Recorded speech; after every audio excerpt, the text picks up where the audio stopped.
The scream came from 2 houses down. By the time neighbors rushed out, they saw a nightmare. Nia was crumpled in her wheelchair, blood soaking through her shirt. Her hand was pressed weakly against her side, trying to stop the bleeding. Crimson drops spilled onto the soil beneath the rose bushes her mother had planted. Standing above her was a white woman in a floral blouse and pearls holding a pruning knife, its blade stained dark red. She was shouting something about yard violations, her voice sharp and unapologetic, as if none of what just happened was out of line. "I told her," the woman barked, "those bushes were against HOA code. She came at me. I defended myself." But no one saw Nia move. She couldn't. She hadn't walked in 3 years. A neighbor dialed 911 with shaking fingers. "There's been an attack. A teenage girl's been stabbed. She's in a wheelchair. She's bleeding bad. Please hurry." Inside the house, Nia's caretaker ran out, screaming her name. "Nia! Baby! Stay with me!" She dropped to her knees beside the girl, her hands fumbling to apply pressure to the wound. Nia's lips moved, but no sound came out. Her skin was pale, her eyes fluttering between shock and panic. The woman with the knife didn't run. She stood there like she was the one who had been wronged. "These plants were out of code," she kept muttering. "I sent notices. It's not my fault if the father can't follow community rules." She had no idea who Nia's father was. Sirens echoed in the distance. Red and blue lights flashed between the hedges, growing closer. The woman turned her head and calmly walked to the curb, waiting for the officers like she'd done nothing wrong. A police cruiser screeched to a stop, followed by another, then another. Officers jumped out, weapons drawn, expecting a dangerous criminal. What they found was a girl bleeding out in her own yard and a woman holding gardening tools with blood on her hands. "I'm the HOA president," the woman announced before they could speak. "This is a misunderstanding. I was enforcing compliance. She obstructed my duties." One of the officers ignored her and dropped to his knees beside Nia. "She's conscious. Barely," he said into his radio. "We need paramedics, fast. Possible internal bleeding. She's a minor. Disabled." More neighbors spilled into the street. Some pulled out phones. Others just stood frozen. One man whispered, "Is that Sheriff Malik's girl?" Another nodded. "Yeah, that's his daughter." The woman didn't hear it. Or if she did, she didn't understand what it meant. A black SUV pulled up seconds later, but it wasn't marked. The man who stepped out didn't have a uniform. He didn't need one. Every officer there knew exactly who he was. Sheriff Malik's face was blank, unreadable, but his eyes locked onto the blood, onto his daughter, who was now being lifted into an ambulance, onto the knife still dangling from the woman's hand. He didn't speak at first, didn't rush, just walked, slow and deliberate, across the lawn toward the woman still babbling about bylaws. She turned to him, smug. "Maybe now you can understand why enforcing the HOA code is so important. That bush line exceeded height regulations. And your daughter—" He stopped just feet away. His voice was low, dangerous. "What did you do to my daughter?" The woman blinked. "Your daughter?" He didn't repeat himself. The paramedics slammed the ambulance doors. A young deputy approached him quietly. "Sir, 3 stab wounds. 2 hit her ribs. They're rushing her in. It's bad." Malik's jaw tensed. "She shouldn't have gotten in my way," the woman snapped. "If she hadn't come out screaming at me, none of this would have happened. I thought she was reaching for something. I reacted." Another officer stepped forward. "Ma'am, We're going to need to take you into custody for questioning." "What? I'm the victim here," she shrieked. "That family's been ignoring notices for weeks. Look at those plants." No one cared about the plants. The officers looked at Malik. He gave a single nod. The handcuffs clicked tight around her wrists. "What is this?" "I was doing my job." Malik didn't answer. His badge was now visible, clipped to his belt. The HOA woman froze mid-sentence. Her face changed. "You're the sheriff?" He looked her in the eye. I'm her father." 3 days before the attack, Nia had been in the garden with her caretaker, Miss Tasha, watering the roses. Her wheelchair rested between the bushes while sunlight broke through the fence slats. The air smelled like wet soil and sweet petals, the kind of quiet her mother used to love. Nia reached out gently, brushing a half-open bloom. "They're taller than last week," she smiled. "They're doing good," Miss Tasha replied, wiping her hands on her apron.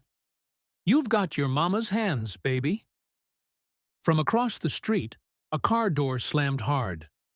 Miss Tasha glanced up. "Don't turn around. That woman's watching again." Nia didn't have to look. She already knew. The HOA president, Patricia Kellerman. But the neighborhood kids called her Karen from hell. Always in her yard, always staring, clipboard in hand, wrinkles deepening like judgment carved into her face. Nia tried to ignore it. She mad again? She always mad, especially when she sees us smile. Later that day, they found a letter shoved inside their mailbox. Not mailed, just stuffed in there with no envelope. It was folded once, bold black text printed in all caps. "Notice of violation.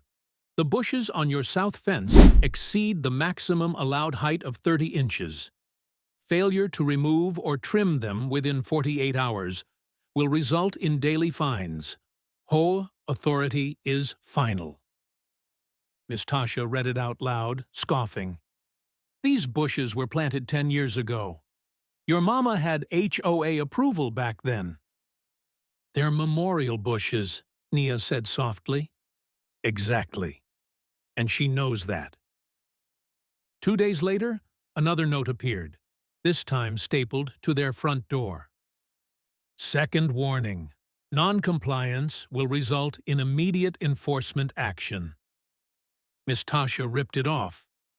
"Enforcement action? What's she gon' do? Call the Rose Police?" But that night, Nia couldn't sleep. She wheeled herself near the front window and looked out. Across the street, a porch light flickered on. Karen stood behind her curtains, only her outline visible, watching. The next morning, Nia's dad was out before dawn. As sheriff, he worked long hours, county meetings, press interviews, community safety briefings. He kissed Nia's forehead and promised her a weekend trip to the park. "Just hold on till Saturday, baby girl," he said. Miss Tasha stood at the door with her arms crossed. "I don't like that woman across the street. She watching too much." "She's petty, that's all," he said, shrugging. "Petty can be dangerous when it wears authority like a badge." That afternoon, Karen parked her SUV across their driveway and walked up with a phone in one hand and a measuring tape in the other. She didn't knock. She just paced the sidewalk, muttering measurements, snapping photos of the roses, and pointing at the fence line like she was preparing for court. Nia watched through the living room window. "She's really mad about some flowers?" she whispered. "She's not mad about flowers," Miss Tasha muttered. "She mad about you, about us." Later, a few of the neighbors stopped by. The Harrisons from 2 doors down, the old couple who always waved. "You know she's threatened to fine us too, right?" Mr. Harrison said. "Our mailbox paint was chipped.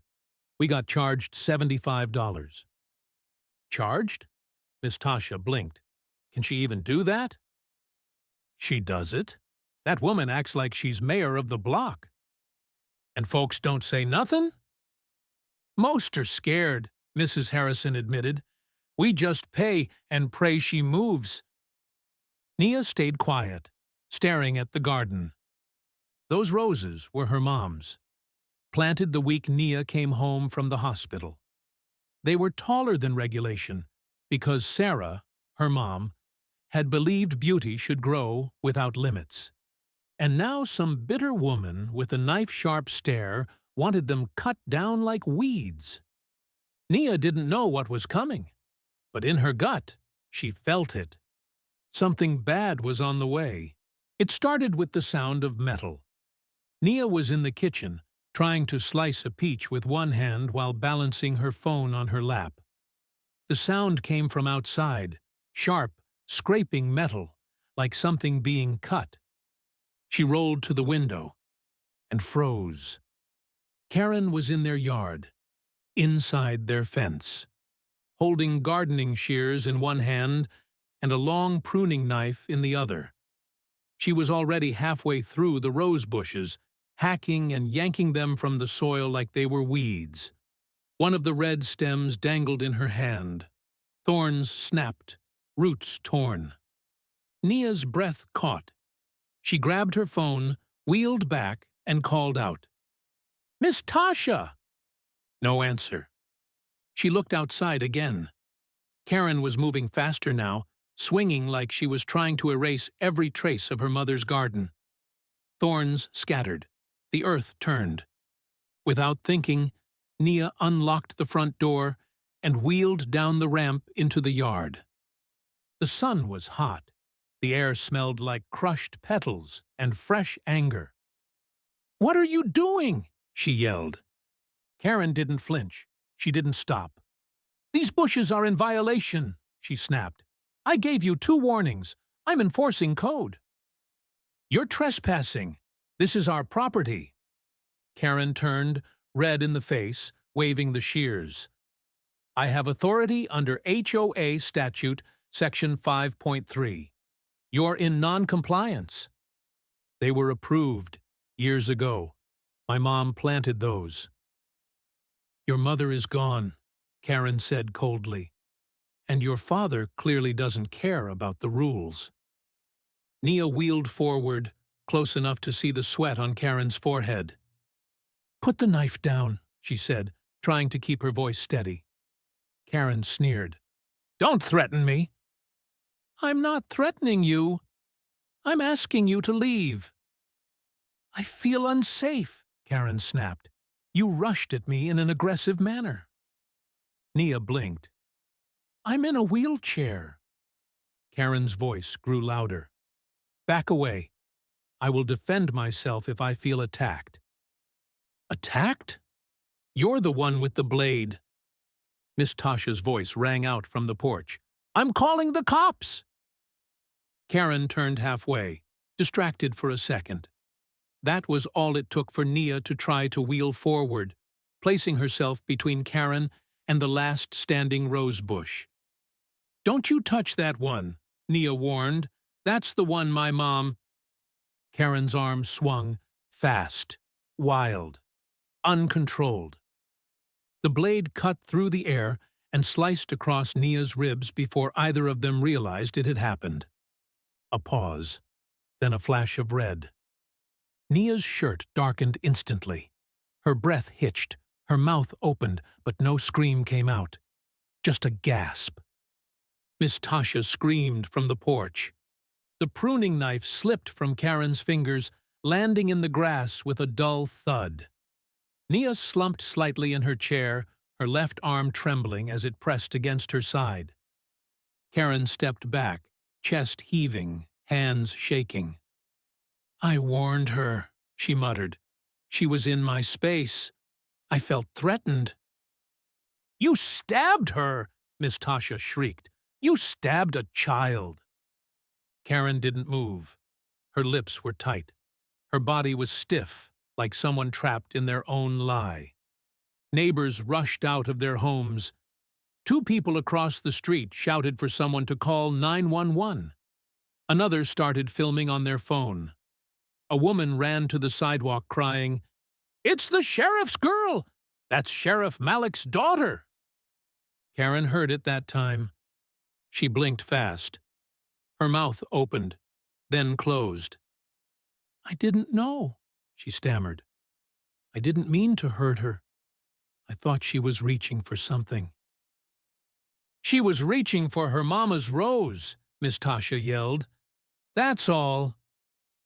Blood now soaked the side of Naya's shirt. Her hand dropped weakly to her lap. Her lips quivered. "My side," she whispered, barely audible. "It hurts." Miss Tasha rushed to her, pulled her scarf off her neck, and pressed it against the wound.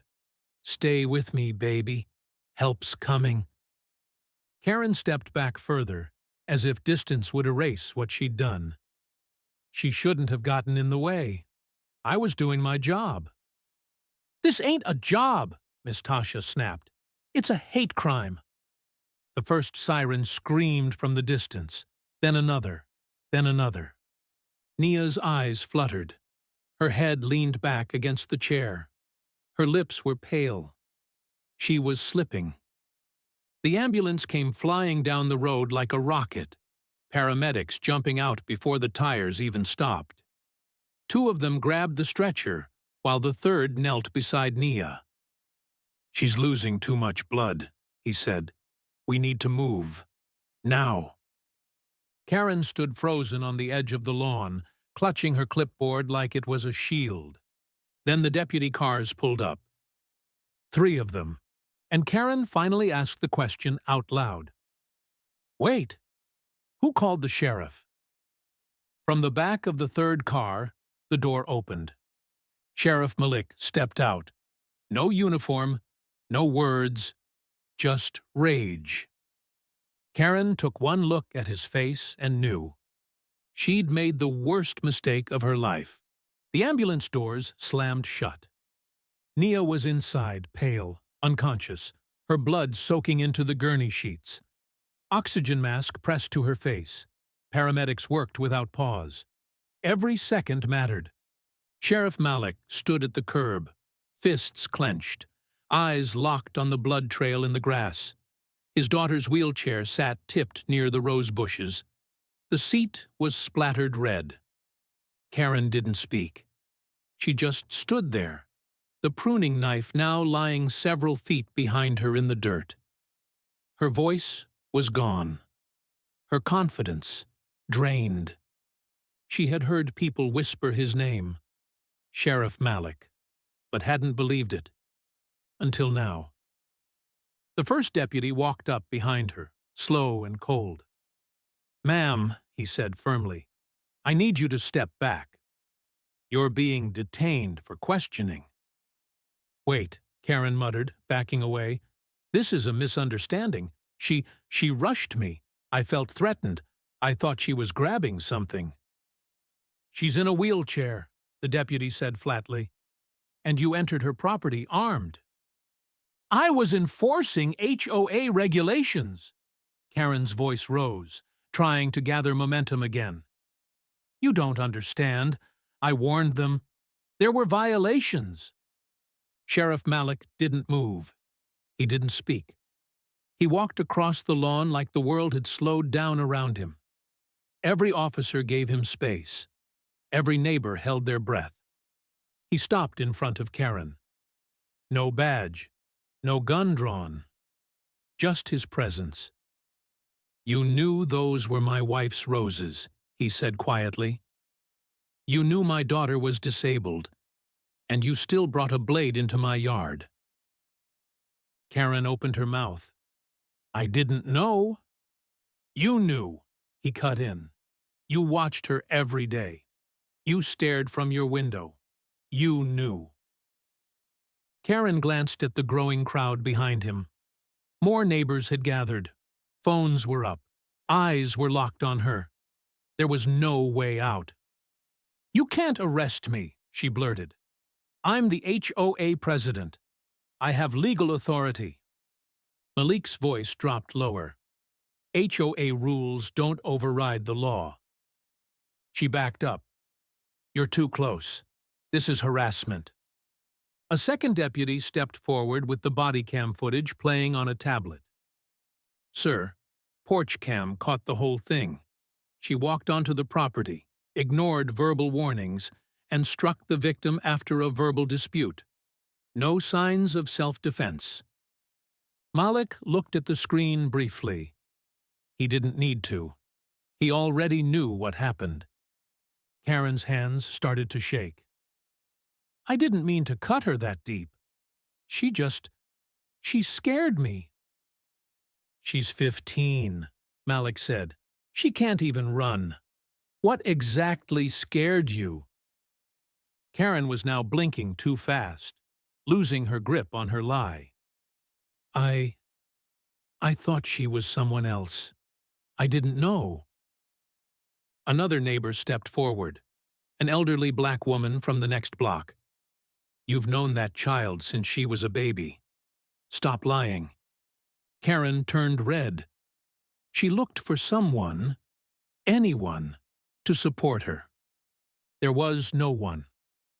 Deputy Jenkins, a tall white officer who had worked with Malik for over a decade, stepped beside him. Sir, charges. Malik didn't blink. Trespassing, assault with a deadly weapon, aggravated battery, on a disabled minor. Karen's jaw dropped. Aggravated? What? That's insane. Jenkins didn't respond. He stepped forward and cuffed her wrists, firm but professional. You don't understand what you're doing, she screamed. My husband's on the HOA board. He's not on the law board, Jenkins replied calmly. Karen turned toward Malik one last time. This is going to ruin me. He didn't move. You brought a knife to a memorial garden, he said, and you left my daughter bleeding in the dirt. As Jenkins walked her toward the car, she looked smaller than she ever had before. The clipboard had fallen. The garden gloves were gone. All that remained was a woman who thought her rules made her untouchable. The back door of the patrol car opened. She ducked her head and slid inside, the door slamming shut behind her. Sheriff Malik stood alone for a second, watching the blood soak into the lawn. Miss Tasha walked over, eyes filled with tears. She's stable. Paramedics say she's holding on. He nodded once. You okay? She asked. He didn't answer right away, just looked at the broken roses. She fought for her mother's garden, he said softly, and bled for it. Miss Tasha whispered, she's her mother's daughter. The footage didn't lie. By the time Sheriff Malik reached the precinct that evening, the security camera recordings from their porch and backyard had already been uploaded and reviewed. The first video started with Karen entering the yard through the side gate without permission. No knock, no doorbell. She had gardening shears in one hand, the long pruning knife in the other. She looked around like she owned the place, then began slashing. The deputies gathered around the monitor in silence. No one said a word when Nia appeared in frame, rolling forward, trying to talk, trying to stop her. They watched Karen spin, raise the knife, and swing. There was no threat, no aggression, no sudden movements from Nia. Just a black child in a wheelchair begging someone not to destroy the last memory she had of her mother. And then the knife landed. The audio captured Nia's gasp, the moment her breath caught in her throat. Sheriff Malik's fists curled. He said nothing. He didn't need to. Sir, Deputy Jenkins finally said, that's assault, clear as day. And trespassing, added another. She wasn't just over the line, she went deep into the yard. One officer, a young Latina deputy, clicked through the second clip, the front door cam. This one shows her planting the violation notice 2 days ago, she said. No envelope, no signature. And the language? Way beyond standard HOA policy. Malik stared at the timestamp. This wasn't about bushes, he said. She's been targeting my daughter. He turned to the officer in charge of HOA liaison. Get me everything on Patricia Kellerman's HOA conduct. You think this goes deeper? I know it does. That night, Malik stayed in his office long after the sun went down. He called in a favor from a friend in the district attorney's office, another to a city council contact. By midnight, he had what he needed. Karen, full name, Patricia Kellerman, had a pattern. 2 previous neighborhoods, 3 lawsuits, all over HOA abuse, all settled quietly. She had fined elderly residents for mailbox slouch, sued a family for planting sunflowers too close to their fence, and even threatened a single mother with eviction over a defective porch light. Each time, she used obscure HOA bylaws like a weapon. And each time, she walked away untouched. But this time, she touched the wrong family and drew blood. The next morning, Malik walked into the DA's office with the footage, the HOA records, and a written statement from Miss Tasha. Everything was airtight. The charges were updated before noon. Assault with a deadly weapon on a disabled minor, criminal trespassing, harassment, civil rights intimidation, and new fraud and embezzlement. Turns out, Patricia had been collecting excessive fines for years and pocketing them before they ever reached the HOA treasury. That afternoon, the news broke. Local headlines ran with it. HOA president charged in brutal attack on disabled teen. Sheriff's daughter hospitalized. Security footage exposes suburban HOA abuse. Community demands justice.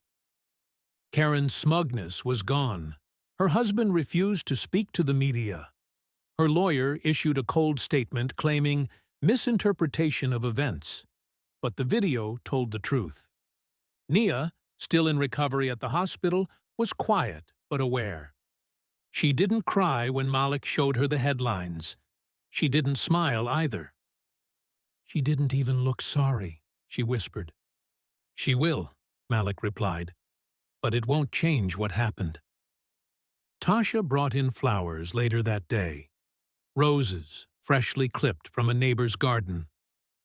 They said you could keep them in the room, she told Nia, just until you can grow your own again. Nia didn't say anything at first, just looked at the petals. Then, after a long pause, she said softly, "She tried to erase my mom's roses." "She failed," Tasha said, "and now the whole world knows." That night, Malik walked out of the hospital room and stared out at the parking lot. He wasn't just a sheriff anymore. He was a father on a mission. And the system that protected people like Karen? It was about to come crashing down. The courtroom was packed, every seat filled, reporters in the back, neighbors on the benches, families who had once been too scared to speak were now here to watch the woman who once ruled their lives stand trial for what she did to a child. Karen sat at the defendant's table, pale and tight-lipped. Her fancy suit didn't hide the panic in her eyes. She wouldn't look at the gallery, wouldn't look at the camera feed, wouldn't look at Nia.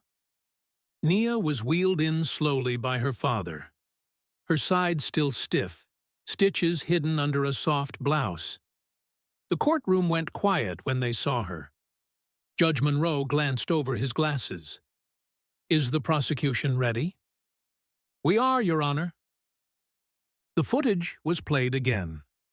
From the moment Karen stepped onto private property, to the second the knife cut through air, to the final seconds where Nia bled in her own yard. Every angle, every word. The courtroom sat in absolute silence. Then the prosecutor stood. This wasn't an accident. This was targeted, calculated, and fueled by power and prejudice. Karen's lawyer objected. Speculation. Overruled, the judge said without pause. Karen's defense didn't stand a chance. They tried to argue enforcement of bylaws, tried to claim self-defense, tried to paint Nia as aggressive, a teenage girl in a wheelchair. But the jury watched the tape, and they weren't buying it. Witnesses were called. Miss Tasha took the stand first, calm, strong, unwavering. She hated that Nia was happy, she said. That this little black girl was growing flowers in a place she didn't think deserved beauty. Then came Mr. Harrison, then Mrs. Sims, then a dozen more. Each had a story of Karen's intimidation, her threats, her fines. HOA abuse wasn't new. It had just never gone this far before. Until now. When the judge allowed Nia to speak, the entire room leaned in. Her voice was quiet, but not weak. She cut down something that meant everything to me, she said. And when I tried to stop her, she looked me in the face and still swung the blade. She paused, her breath shaking. My mother's roses were the only thing I had left of her. Karen didn't just destroy plants. She tried to destroy memory. And when that didn't scare me, she tried to destroy me. Karen finally looked up, just for a second, and saw that no one believed her anymore. When the closing statements ended, the jury didn't even leave the room. The foreman stood and said, "Guilty, on all counts." Karen's mouth dropped open. The judge didn't waste time. Ms. Kellerman, you are hereby sentenced to 8 years in state prison for aggravated assault, battery against a disabled minor, criminal trespassing, and harassment. You are also ordered to pay full restitution to all HOA residents you defrauded over the last 4 years. Karen tried to speak, but no words came out, only tears. She was cuffed in front of everyone. This time, no clipboard, no rules to hide behind, just consequences. As she was led out, Nia looked up from her chair. Their eyes met, and Karen looked away. After court, people surrounded Nia and Malik in the hallway. A mother hugged Nia and whispered, "You gave my daughter courage." An old man nodded at Malik. "You didn't just protect your family. You protected this whole street." Nia's bandages were still there, her side still healing. But something stronger was growing behind her eyes now. Outside the courthouse, Malik stood on the steps with Nia beside him. No press conference, no speeches. Just a father and a daughter watching justice finally land where it belonged. A reporter approached. "Sheriff Malik, any comment on what happens next?" He looked at Nia. She answered first. "Next," she said, "we replant." 6 months later, the backyard looked different. The soil had been turned over. The broken roots were gone. Fresh mulch spread clean across the fence line. But the roses, they were back. Taller, stronger, unapologetically vibrant. Nia sat in her wheelchair early that morning, a small trowel resting across her lap, gloved hands brushing loose dirt from the last stem she had planted.